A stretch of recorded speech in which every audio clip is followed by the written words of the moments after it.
ये टूटी हुई खिड़की, ये बिखरे कांच के टुकड़े, ये दीवारों पर दरारें, और ये आप देखते हैं कि किस तरीके से छत अंदर को हो गई है। ये बयान करती है उस दर्दनाक वाक़े को जब कल देर रात यहां पे एक रॉकेट जो कि हिजबुल्लाह की तरफ से फायर किया गया था इस बिल्डिंग पे आके गिरा। 12:30 बजे की बात है। जब ये रॉकेट गिरता है तो ये पूरी बिल्डिंग हिल जाती है। यहां पे एक शख्स था उस समय जो इस बिल्डिंग की देखरेख कर रहा था, क्योंकि दूसरे दिन यहां पे कोई रहने को आ रहा था, इसलिए वो पूरी बिल्डिंग का मुआयना करने के लिए आया हुआ था। लेकिन जैसे ही धमाका होता है, धमाके के बाद वो यहां से भाग जाता है। लेकिन आपको मैं दिखाने की कोशिश करूंगा कि देखिए किस तरीके से ये रॉकेट के वो टुकड़े पड़े हुए हैं।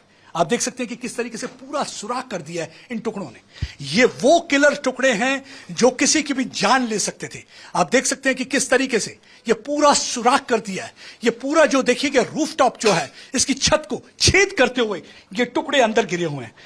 ये देखिए ये टुकड़े। अब मैं ये बताना चाहता हूं व्यूअर्स को, क्योंकि अक्सर हिजबुल्लाह क्लेम करता है कि वो या तो आईडीएफ को टारगेट कर रहा है, यानी कि इजरायली डिफेंस फोर्सेस को टारगेट कर रहा है, या तो मुसाद के हेडक्वार्टर्स को टारगेट कर रहा है, लेकिन सिविलियंस को टारगेट नहीं कर रहा।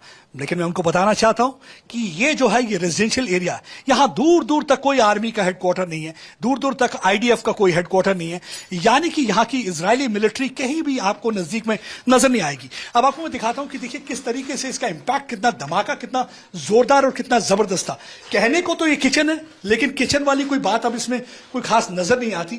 आप देख सकते हैं कि किस तरीके से दीवार में पूरी तरह से दरार पड़ चुकी है, यानी कि अगर मैं जोर से इसे मारूंगा तो शायद हो सकता है कि दीवार उस तरफ से ढह जाए, गिर जाए। और यही हाल देखिए, अब आपको जमीन की हालत देखिए। ये देखिए, कभी यहां पे टाइल्स और मार्बल लगा हुआ था, अब यहां पे आपको देखने को सिर्फ देखिए कैसा दहशत का मंजर दिखता है। ये देखिए किस तरीके से ये खाली छत को ही नहीं फाड़ के अंदर आया, और आप देख सकते हैं कि जमीन का ये जो है कैसे हाल कर दिया है। आप देख सकते हैं पूरी तरह से ये टाइल्स पूरी तरह से बिखर चुकी हैं। ये स्टोन जो लगा हुआ था यहां पे खूबसूरत सा, वो पूरी तरह से देखिए टूट फूट चुका है। और आपको मैं बताता हूं कि यहां पे इस समय स्ट्रक्चर इंजीनियर भी असेसमेंट करने के लिए आए हुए हैं। वो स्ट्रक्चर इंजीनियर आप देखिए पूरा असेसमेंट कर रहे हैं, जायजा ले रहे हैं, पूरी तरह से यहां देखने की कोशिश कर रहे हैं। और ये देखिए यहां पे आप ये हालत देख सकते हैं, ये कांच के टुकड़े पड़े हुए हैं। यहां पे देखिए इंपैक्ट देख सकते हैं आप पूरी तरह से। ये बिल्डिंग, क्या ये बिल्डिंग रहने के काबिल है? स्ट्रक्चर इंजीनियर से बात करने की कोशिश करूंगा। You think that this building one can still stay here? Yeah, repairable, yes. It's a repairable building. Yes.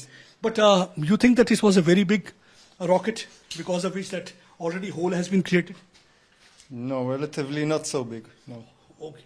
How many other places you have gone for the last few days? Or this is the first one you visit? Actually, that's my first. This is the first visit. ये पहली building है जहां पे ये जायजा लेने आया है, क्योंकि पिछले दिनों से लगातार हाइफा को निशाना बनाया जा रहा है। जब से हसन नसरल्लाह को हमने देखा है कि इजराइल की फोर्सेस ने मार गिराया, उसके बाद से जो है पूरी तरह से बौखलाया हुआ है हिजबुल्लाह की पूरी कोशिश है कि सिविलियंस की कैजुअलिटी की जाए। यही एक वजह है कि रिहायशी इलाकों को पूरी तरह से टारगेट करने की कोशिश की जा रही है, खासकर जो हाइफा का इलाका जो कि बताया जाता है कि कैरामल पहाड़ की जो है उसकी गोद में है, और उस दूसरी तरफ से मेडिटेरेनियन सी है, सरहद के पास होने की वजह से हाइफा को लगातार निशाना बनाया जाता है। बताया जाता है थर्ड लार्जेस्ट सिटी है ये इजराइल की, जेरूसलम और टेल अवीव के बाद। और आप देखिए ये रेजिडेंशियल इलाका है, यहाँ पे कई आपको फ्लैट इस समय है।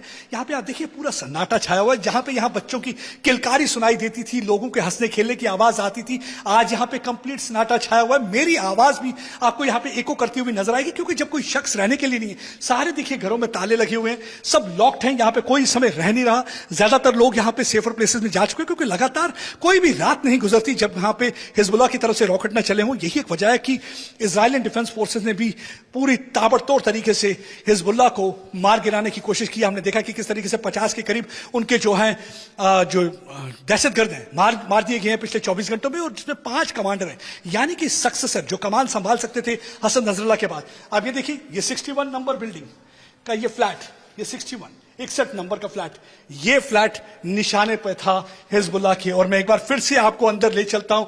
अब देखिए पूरी तरह से तैयारी हो रही थी, सोफा रख दिया गया था, टेबल बिछाना था, यहां पे आज किसी परिवार ने आना था, लेकिन अब ये रहने के बिल्कुल भी काबिल नहीं रहा। यही हालात है यहां पे कई और बिल्डिंग्स का भी, कई और जगह पे किसी की दीवार टूटी हुई नजर आएगी, किसी के छत के ऊपर से सुराख होता हुआ नजर आएगा, किसी का गेट नहीं बचाया, किसी कार को लगा, कहीं ना कहीं पे रॉकेट गिरते जा रहे हैं। मेरे ख्याल से जो हिजबुल्लाह की हिमायत करते हैं उनको भी सुनना होगा, क्योंकि उनका कहना है कि हिजबुल्लाह कभी भी सिविलियंस को निशाना नहीं बनाता, तो क्या ये सिविलियन नहीं, ये उन लोगों के लिए भी है जो भारत में बैठे, जो हमारे पॉलिटिशियंस हैं, जो कहते हैं कि ये जो हिजबुल्लाह का हसन नसरुल्लाह जो था, ये इंसानियत का फरिश्ता था, जो उसे शहीद का दर्जा देते हैं, कहते हैं कि वो आतंकवादी नहीं है।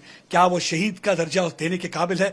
वो शख्स जिसने इतने आतंकवादी पैदा किए और 2 आतंकवादी आज भी आतंक बर्पा करने की पूरी कोशिश कर रहे हैं। और किस तरीके से देखिए आप यहाँ पे बिल्डिंग्स को निशाना बना रहे हैं, घरों को निशाना बना रहे हैं, रिहाइश गाहों को निशाना बना रहे हैं। और आप देखिए पूरी तरह से इस समय ये पूरी असेसमेंट करते हुए नजर आ रहे हैं। और ये देख सकते हैं, कहते हैं कि अगर इससे भी बड़ा रॉकेट, ये ज्यादा बड़ा नहीं था, अगर ये ज्यादा बड़ा होता तो शायद बिल्डिंग नीचे गिर के आ सकती थी। अगर ये ज्यादा बड़ा, देखिए पूरी तरह से असेसमेंट कर रहे हैं इस मकान की। और आप देखिए, ये देखिए पूरी तरह से, जैसे आप देखिए पूरी जैसे चेचक के दाग होंगे आपको दीवारों पर दिखेंगे, छोटे छोटे छोटे छोटे निशान, यानी कि फटने के बाद जो स्प्लिंटर हैं वो पूरी दीवार को भी हिट किए, या तो क्रैक डेवलप कर दिए, या पूरी तरह से जैसे वो चेचक के दाग जैसे पैदा कर दिए। और ये देखिए, ये वो स्प्लिंटर्स हैं, मैं आपको फिर से दिखाता हूं कि जिसकी वजह से यहां पे इतना नुकसान हुआ है।